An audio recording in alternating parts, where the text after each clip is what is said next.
Hello বন্ধুরা, আমি Sudip and welcome to ফিল্মি ডিটেক। এখন আমরা কথা বলবো তুফান সিনেমার টাইটেল ট্র্যাক নিয়ে, যে ট্র্যাকটা রিলিজ করা হয়েছে এবং এই ট্র্যাকটা কেমন লাগলো এইসব বিষয়ে থাকবে আলোচনা। দেখুন, আমি বারবার বলি যে যখন কমার্শিয়াল সিনেমা আসে সেটাকে ইনহ্যান্স করার জন্য তার যে ট্র্যাকগুলো আসবে, তার যে মিউজিকগুলো আসবে, সেগুলো ওই লেভেলের নিয়ে যেতে হবে, ওই হাইপ ক্রিয়েট করতে হবে। এবং সত্যি বলতে এই পুরো যে গানটা ডিজাইন করা হয়েছে তার মধ্যে আমি ট্র্যাকের কথা বলি, তার ওয়ার্ডিংস এর কথা বলি, তার মধ্যে র্যাপের ইউজের কথা বলি এবং সর্বোপরি ভিজুয়ালাইজেশনের যে স্টাইলিশ অ্যাপ্রোচটা রাখা হয়েছে, প্রত্যেকটা জিনিস দারুণ। শাকিব খানকে কি অমায়িক লাগছে দেখতে, পুরো যে ভিজুয়ালসটা আছে, পুরো যে সিনগুলো আছে সেগুলোতে। তো প্রথমেই আমরা যদি দেখি যে একটা ভিন্টেজ ফ্লেভার অ্যাড করা হয়েছে, সেটা তার গাড়ি হোক, তার বন্দুক হোক বা মদের বোতল হোক, প্রত্যেকটা জিনিসের মধ্যে ওই ভিন্টেজ ফ্লেভারটা আছে এবং সেটা মেনটেন করার জন্য থ্রু আউট তার প্যালেটিং, তার টিন্ট, তার কালারটাকে সুন্দরভাবে একটা ইয়েলোইশ টোন দেওয়া হয়েছে, যেটা ওই সময়টাকে খুব রিপ্রেজেন্ট করছে সুন্দরভাবে। এবং আমরা যে গানটা শুনছি তার সাথে সাথে পিছনে যখন লিরিক্স গুলো আসছে বাংলায় লেখা, বা তার সাথে যে দৃশ্যায়নগুলো করা হয়েছে, যে ফাইটিং সিকোয়েন্স আমরা দেখতে পাচ্ছি, কখনো সেলিব্রেশন দেখতে পাচ্ছি, মালা পরানো দেখতে পাচ্ছি, প্রত্যেকটার এক একটা সিন যেন একটা গুজবাম্পস ক্রিয়েট করে, এক একটা সিন যেন ওই জায়গায় নিয়ে যায়। এবং পুরো জিনিসটা জুড়ে শাকিব খান আছে, কোথাও গিয়ে এতবার তাকে দেখানোর পরেও রিপিটেটিভ বা বোরিং লাগে না, মনে হয় যেন তিনি দারুণ পারফরমেন্স করছেন। এবং শাকিব খানের যেরকম সিনেমা আমি দেখেছি বা তাকে যে লুকে এতদিন প্রেজেন্ট করা হয়েছে, কখনো কখনো সেটা একটা চকলেট বয় ফ্লেভার থাকে, কখনো কখনো একটা স্যাড অ্যাক্টর হিসেবে তাকে দেখেছি, কখনো কমার্শিয়াল অ্যাক্টর হিসেবে দেখেছি, বাট এই লুকটাই তার যে বিশেষত্ব, যেভাবে পরিচালক সেটাকে ক্যারি করেছেন, সেটাকে থ্রু আউট নিয়ে গিয়েছেন, সেটা কিন্তু দারুণ দেখবার মতো।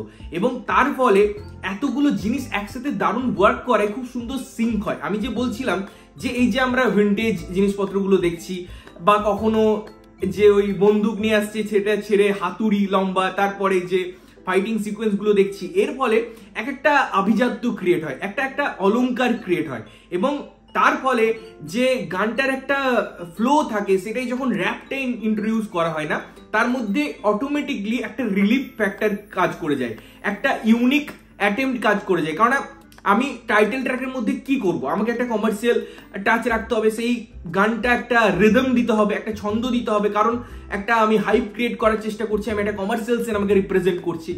সেখানেও মধ্যে যদি আমি অভিনবত্ব কি আনবো, এখন যেটা ট্রেন্ড সেটা হচ্ছে র্যাপ। এবারে আমাকে বুঝতে হবে সিনেমাটা কিন্তু অনেক প্রিভিয়াস সময়ের কথা বলছে, সেই জায়গায় র্যাপটা কতটা ওয়ার্ক করবে আমি যদি টেকনিক্যালি দেখি। কিন্তু সিনেমায় অনেক সময় আমরা বলি লজিকের থেকে ম্যাজিক ওয়ার্ক করে, তো সেক্ষেত্রে আমাকে বুঝতে হবে যে সেটা কত সুন্দরভাবে তারা প্রপারলি রাইট ম্যানারে এবং সেটার কি জাস্টিফিকেশন দিয়েছে, এগুলো আমাকে সিনেমায় দেখতে বুঝতে হবে বা সিনেমার সাথে যেতে হবে। আদারওয়াইজ আমি কি যদি বলি এটা যে গানটা কিন্তু ব্যাপক লাগছে, ওই যে ভিজুয়ালস এবং অডিও সিঙ্ক করার ব্যাপার, সেটাই একটা হাইপ ক্রিয়েট করার ব্যাপার, এই জিনিসগুলো খুব সুন্দরভাবে আসে। শাকিব খানকে আমি যেমন প্রথমেই বললাম যে দারুণ লাগছে, এবং তিনি যে ফাইটগুলো করছেন, তার যদি আমি লোকেশনের কথা বলি, একটা জায়গায় যেখানে গাড়ি এসে থামছে, আমরা বহু সিরিজে বাংলায় সিনেমায় ওই জায়গাটা, ওই লোকেশনটা ইউজ হতে দেখি। তার সত্ত্বেও তারা যেভাবে প্রেজেন্ট করেছে, মনে হচ্ছিল যে একটা ইউনিক জিনিস। একই জায়গা দেখার পরও তাদের ক্যামেরা ওয়ার্ক বা তাদের ভ্যারিয়েশনের মধ্যে নিয়ে যাওয়া,